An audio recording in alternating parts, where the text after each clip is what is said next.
بسم اللہ الرحمن الرحیم۔ السلام علیکم ناظرین، آج ہم ڈسکس کریں گے the Punjab prevention of speculation in essential commodities act 2021۔ اس قانون کا مقصد for the purpose of prevention of speculation in essential commodities such as sugar, wheats and vegetable. جو کوئی شخص بھی ناجائز منافع خوری کی غرض سے ان ایسینشل کموڈیٹیز کو اسٹاک کرے گا، اس قانون کے تحت اس شخص کے خلاف کارروائی کی جائے گی۔ سیکشن 3 یہ کہتا ہے کہ ہر شخص اتھرائز آفیسر کو انفارمیشن دینے کا پابند ہوگا کسی بھی پرچیز، سیل اور پروڈکشن کے حوالے سے ایسینشل کموڈیٹیز کسی شخص نے پرچیز کی ہے،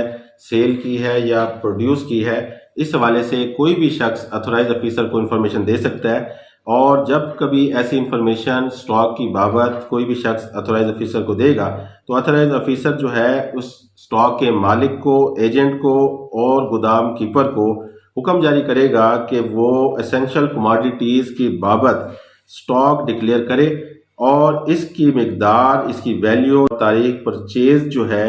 وہ بھی پیش کرے اور اس کی کاپیز جو ہے وہ پیش کرے، کاپیز آف پروکیورمنٹ بھی پیش کرے، detail of sale and detail of agreement to sales, یہ بھی تمام کی تمام انفارمیشن جو ہے وہ مہیا کرے اتھرائز آفیسر کو، اور اتھرائز آفیسر تمام ڈیٹیل کو ویریفائی کرے گا کہ آیا کہ جو انفارمیشن مہیا کی گئی ہیں وہ درست ہیں یا غلط ہے۔ درست ہونے کی صورت میں اس کے خلاف کوئی کارروائی نہیں ہوگی۔ اگر کوئی انفارمیشن غلط ہے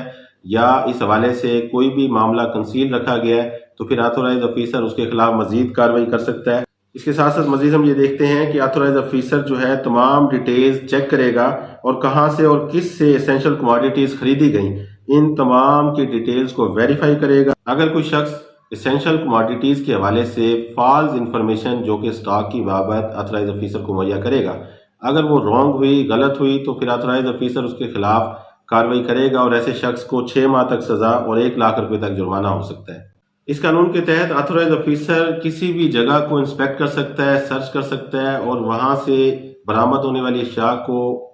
سیز کر سکتا ہے، اور اس کے ساتھ ساتھ ڈیٹیل رپورٹ مرتب کرے گا اس کارروائی کی بابت، اور یہ جو بھی سٹاک اس نے وہاں پر سیز کیا ہوگا وہ تمام سٹاک ودن 30 ڈیز فروخت کرنے کا بھی اختیار رکھتا ہے۔ ان کیس کہ اگر وہ فروخت کرتا ہے، سٹینڈرڈ ریٹ جو گورنمنٹ کا اس وقت ہوگا ان کموڈیٹیز کے حوالے سے، وہ بیچنے کے بعد رقم خزانہ سرکار میں جمع کرا دی جائے گی، اور اس کی فیٹ کیا ہوگی، اگر ایکیوز سزا ہو جاتا ہے تو یہ رقم بھاگ سرکار ضبط ہو جائے گی، اور ان کیس آف ایکویٹل اگر ملزم بری ہوتا ہے تو پھر وہ یہ رقم دینے کا حقدار ہوگا۔ اس قانون کے تحت تمام آفینسز کوگنیزیبل ہوں گے اور نان ویریبل ہوں گے، بٹ دا کیس میں not be registered under this act without an inquiry, اور ٹرائل اس کا 90 ڈیز کے اندر کنکلوڈ کرنا ہوگا۔ اس کے ساتھ ساتھ ہم مزید دیکھتے ہیں کہ یہ دائرہ اختیار کس عدالت کا ہوگا، جس عدالت کے دائرہ اختیار میں یا ٹیریٹوریل لمٹس میں یہ آفینس کمٹ ہوگا، وہ عدالت اختیار رکھے گی اس تمام کیسز کو انٹرٹین کرنے کے، اس تمام کیسز کو ٹرائل کرنے کا اختیار ریلیونٹ عدالت کے پاس ہوگا، جو کہ بااختیار عدالت ہوگی۔ اس قانون کے تحت سزائیں جو مقرر کی گئی ہیں اس بابت ہم ڈسکس کر لیتے ہیں۔ پینلٹی فار اوننگ اور کیپنگ اور having charge of common house, اگر کوئی شخص اس طرح کے اقدامات کرتا ہے اور کسی بھی طرح سے ہاؤس کا مالک ہے یا کسی بھی کامن ہاؤس کا اس کے پاس چارج ہے جہاں پر اسٹاک رکھا جاتا ہے، تو ایسے شخص کو 3 سال تک سزا یا 10 لاکھ روپے جرمانہ یا کم از کم 5 لاکھ روپے جرمانہ ہو سکتا ہے۔ اسی طرح فردر دیکھ لیتے ہیں، سیکشن 9 یہ کہتا ہے penalty for being found in common house,